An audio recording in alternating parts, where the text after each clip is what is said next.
sepan que el día de ayer son exactamente 63 países. Pudiese ampliarse en las próximas horas, pero son 63 países los que firmaron la declaración conjunta en Ginebra, en el Consejo de Derechos Humanos, países que pertenecen al Consejo, países observadores del Consejo, en apoyo a la soberanía venezolana, en apoyo a la no injerencia en asuntos en Venezuela, a la democracia venezolana, al reconocimiento del proceso de diálogo en Venezuela, a la Asamblea Nacional Constituyente. Y nada más por ponerles algunos ejemplos. El primer artículo de esta declaración conjunta establece que es imperativo respetar la soberanía de la República Bolivariana de Venezuela, de conformidad con todo el marco del derecho internacional. El segundo artículo dice que es el pueblo venezolano a quien le compete exclusivamente determinar su futuro sin injerencias externas. Y sigue el artículo. El tercer artículo reconoce el derecho soberano que tienen los países a organizar sus procesos electorales, incluyendo asambleas constituyentes con base a sus normas legales. Hace también referencia a que aspira a que la Asamblea Nacional Constituyente promueva la convocatoria de un diálogo inclusivo, mediante el reconocimiento político mutuo, la unidad nacional, la reconciliación y la cooperación entre poderes públicos como garantías del pleno funcionamiento del Estado de Derecho. Reitera esta declaración conjunta de 63 países el apoyo al gobierno constitucional de la República Bolivariana de Venezuela en mantener y preservar la institucionalidad democrática del país y su determinación siempre expresada en la observancia de los derechos humanos y libertades fundamentales. Respalda la convocatoria del presidente Nicolás Maduro Moros al diálogo político entre los sectores que hacen vida en Venezuela para preservar la paz y garantizar la estabilidad de las instituciones democráticas. Rechaza, fíjense esto muy importante, el punto número 8, rechaza en términos categóricos las medidas coercitivas unilaterales impuestas contra el pueblo venezolano desde el exterior que constituyen una clara violación del derecho internacional, de los derechos humanos y una inaceptable aplicación intervencionista que tiene como único objetivo afectar de manera directa al pueblo y gobierno de Venezuela para conseguir con ello un cambio de régimen. Fíjense la claridad de este artículo. El noveno dice, rechazamos asimismo las sanciones unilaterales arbitrarias e ilegales impuestas por el gobierno de Estados Unidos contra ciudadanos venezolanos, incluyendo el presidente constitucional de la República, Nicolás Maduro. El undécimo dice, condenamos cualquier acción que perturbe la paz, tranquilidad y estabilidad democrática de la República Bolivariana de Venezuela y que amenace su soberanía, incluyendo las recientes amenazas del presidente de Estados Unidos de América sobre una posible intervención militar en la República Bolivariana de Venezuela, violando el derecho internacional consagrado en la Carta de las Naciones Unidas en lo que respecta al uso y amenaza al uso de la fuerza contra la independencia de un país y su autodeterminación política. Estos son apenas algunos temas que 63 países, no puedo mencionarlos todos, y con el respeto de todos los países, pero quiero mencionar algunos. Ahí están Cuba, China, Rusia, Bolivia, Pakistán, Namibia, Nicaragua, Irán, Argelia, Belarus, Egipto, India, Sudáfrica, Angola, Etiopía, Nigeria, Kenia, Arabia Saudita, Vietnam, Ecuador, El Salvador, Irak, Jordania, Filipinas, Surinam, nuestros amigos del Caribe, Antigua y Barbuda, San Vicente y las Granadinas, Haití. Aquí están los 63 países.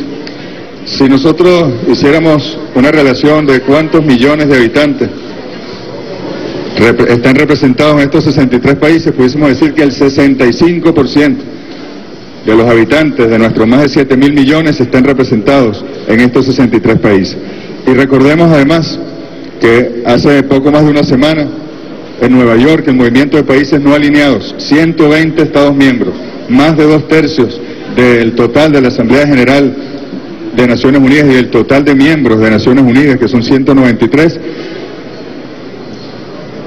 reafirmaron con esta declaración de Nueva York, la declaración del movimiento de países no alineados de Nueva York contra las medidas unilaterales coercitivas que han impuesto, es decir, contra esas sanciones que nosotros vemos en prensa permanentemente, 120 países, porque no es solo Venezuela, son muchos países, incluso Irán, Siria, Rusia misma está bajo presión del quien se considera el emperador o el dictador mundial, Donald Trump, con medidas unilaterales y coercitivas.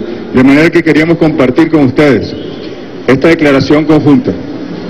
Recordemos además que la representante permanente de Estados Unidos en la ONU, la embajadora Nikki Haley, cuya labor es principalmente en Nueva York, hizo un viaje especial a Ginebra, al Consejo de Derechos Humanos, para dejar mal al gobierno venezolano, incluso para pedir la exclusión de Venezuela del Consejo de Derechos Humanos. Esto fue antes de este 36º periodo de sesiones del Consejo de Derechos Humanos.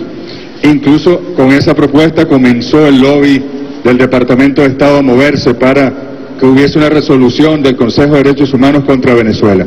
Todos esos intentos naufragaron. En este 36º periodo de sesiones del Consejo de Derechos Humanos, que ha culminado el día de hoy, no hubo semejante propuesta de una resolución contra Venezuela. Lo que hubo fue esta declaración conjunta de 63 países, y además está muy claramente establecido que si algún país debiera no estar en el Consejo de Derechos Humanos por su capacidad atroz de violación de los derechos humanos, no solo en su territorio, sino en todo el mundo, es precisamente Estados Unidos de América. Ojalá que algún día el multilateralismo se imponga y bajo los criterios y la información científica que se tiene sobre la violación, sobre los bombardeos a población civil, sobre las guerras innecesarias por recursos naturales, sobre las cárceles clandestinas, la tortura, sobre la discriminación racial en territorio estadounidense, ojalá que fuese el multilateralismo de la ONU quien condenara a Estados Unidos y lo expulsara de aquellos organismos de derechos humanos. Sin embargo, ojalá no hubiese estas polémicas y estas peleas. Ojalá pudiésemos sostener relaciones de respeto mutuo con Washington, con Estados Unidos. Ojalá, en vez de estarnos enfrentando, estuviésemos procurando el diálogo político, el diálogo y la diplomacia internacional para resolver cualquier diferencia que haya entre nosotros y para trabajar en conjunto por el bien, por ejemplo, de nuestros hermanos y hermanas del Caribe que han sido azotados por un huracán tras otro, producto del cambio climático, producto a su vez de la contaminación de los países desarrollados, donde Estados Unidos es el país más contaminante. Pero ojalá pudiésemos trabajar en ese sentido, conjuntos, para apoyar una región estratégica y una región vulnerable desde muchos puntos de vista como es el Caribe. Queríamos compartir esta información con ustedes y decirle al mundo que Venezuela no solo respete y respetará los derechos humanos, sino que es referencia en el mundo en ese sentido. Se lo decíamos incluso al alto comisionado para los derechos humanos de Naciones Unidas. No hay país en el mundo que invierte el 76% de su ingreso, y un ingreso importante porque es producto de la renta petrolera a lo largo de los últimos 18 años, en los seres humanos, en los niños, las niñas, los hombres, las mujeres, nuestros adultos mayores, en su vivienda, en su educación, en su salud. De manera que orgullosamente agradecemos a estos 63 países el haber apoyado a la República Bolivariana de Venezuela, y es una victoria diplomática, una victoria de la diplomacia bolivariana de paz. Muchas gracias. No sé si hay alguna pregunta. Canciller, el día de ayer, en su continua agresión contra Venezuela, la Comisión de Asuntos Exteriores en la Cámara Baja de los Estados Unidos aprobó, bajo una resolución, lo que ellos han catalogado como una supuesta ayuda humanitaria, apoyados precisamente en lo que ha sido una campaña internacional que ha hecho ver a nuestro país sumido en una profunda crisis.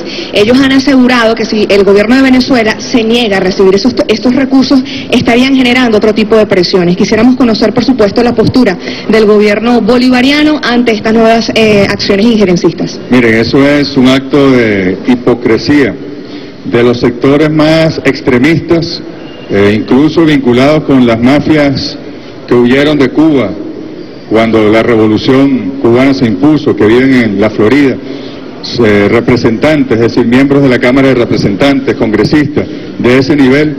Es una hipocresía muy grande, porque si alguna medida va a hacerle daño y le está haciendo daño ya al pueblo venezolano, son esas sanciones unilaterales, coercitivas, que Estados Unidos le ha impuesto a la economía venezolana, que afecta a los 30 millones de venezolanos, hombres y mujeres de este país. Esas son las medidas que perjudican y que, bueno, pudiesen crear crisis que el gobierno del presidente Nicolás Maduro, como ustedes saben, ha diseñado y coordinado estrategias financieras con China, con Rusia y con otros países aliados para poder superar y bypassear estas sanciones unilaterales de los Estados Unidos. Pero no son más que maniobras políticas para seguir profundizando las diferencias, para seguir en la escalada contra la República Bolivariana de Venezuela, y nosotros, como hemos dicho, nos defenderemos. Presidente Nicolás Maduro defenderá al pueblo de Venezuela en cualquier circunstancia, y no hay ley, y mucho menos una ley en Estados Unidos, que pueda tener ningún tipo de aplicación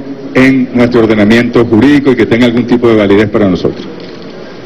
Buenos días, canciller Ángel López, Venevisión. Sobre esta decisión del Comité de Asuntos Exteriores del Congreso de los Estados Unidos, se habla de la defensa de la gobernanza en Venezuela. Exhortan al gobierno venezolano a elecciones libres, nuevamente. De negarse el gobierno venezolano a la ayuda humanitaria, alimentos, medicinas y elecciones libres, acudirían a la ONU para reclamar, y bueno, una nueva resolución. No van a aceptar esta resolución del gobierno de los Estados Unidos a través de ONG. Y la segunda pregunta tiene que ver con la visita que haría el experto de la ONU, Alfred de Zayas, para el mes de noviembre. Usted mencionaba anteriormente que otros relatores pudieran visitar Venezuela, que han sido invitados. Ya hay algunas decisiones, y en torno a la víspera que tenemos las elecciones regionales, serán invitados también. Miren, primero, insistimos, eso primero es un proyecto de ley. Segundo, el día que sea ley, será ley para Estados Unidos, no para Venezuela. No tiene nada que ver con nosotros ni nuestro ordenamiento jurídico interno. Son fanfarronerías politiqueras internas en Estados Unidos, incluso partes de las campañas electorales buscando el voto latino, el voto de la Florida, etcétera. Es un absurdo. Y es más, Naciones Unidas sería la primera en negarse, porque multilateralmente esto es un adefesio jurídico que no tiene ninguna validez. De manera que eso es un tema que podemos sacar. Y por supuesto, nosotros en la visita que hicimos a Ginebra, si no me equivoco fue el 11 del mes pasado, o de este mes, allí invitamos a una serie de relatoras especiales, gente de verdad con rigor profesional, con objetividad en su trabajo, que van a visitar Venezuela desde noviembre, van a venir en enero también algunos de ellos, y nosotros aquí les abriremos las puertas para que compartan nuestra realidad. Ojalá podamos hacer una reunión con ellos en algún urbanismo de la Gran Misión Vivienda, en alguna base de misiones, en alguna escuela bolivariana, comer con ellos, para que ellos vean el gran esfuerzo que ha hecho la revolución bolivariana, el comandante Hugo Chávez y el presidente Nicolás Maduro, en proteger, preservar y blindar los derechos humanos, sociales, civiles, culturales, económicos, de todos los venezolanos y las venezolanas. Y sobre lo de las elecciones, miren, en Estados Unidos no hay elecciones libres, hay elecciones de segundo grado para elegir a un presidente. Nosotros vamos a elecciones de gobernadores donde están participando todos los partidos de la oposición venezolana. Eso es algo que en el mundo se sabe poco.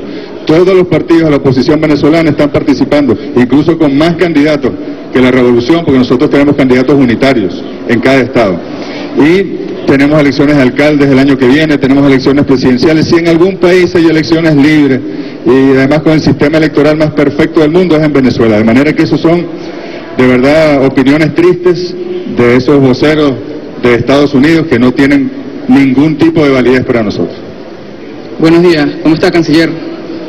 Usted hacía referencia a la declaración política de Nueva York, aprobada por unanimidad por el Movimiento de Países No Alineados, en contra de medidas coercitivas de carácter unilateral. Sin embargo, el gobierno de Estados Unidos insiste en sus pretensiones de imponer este tipo de medidas.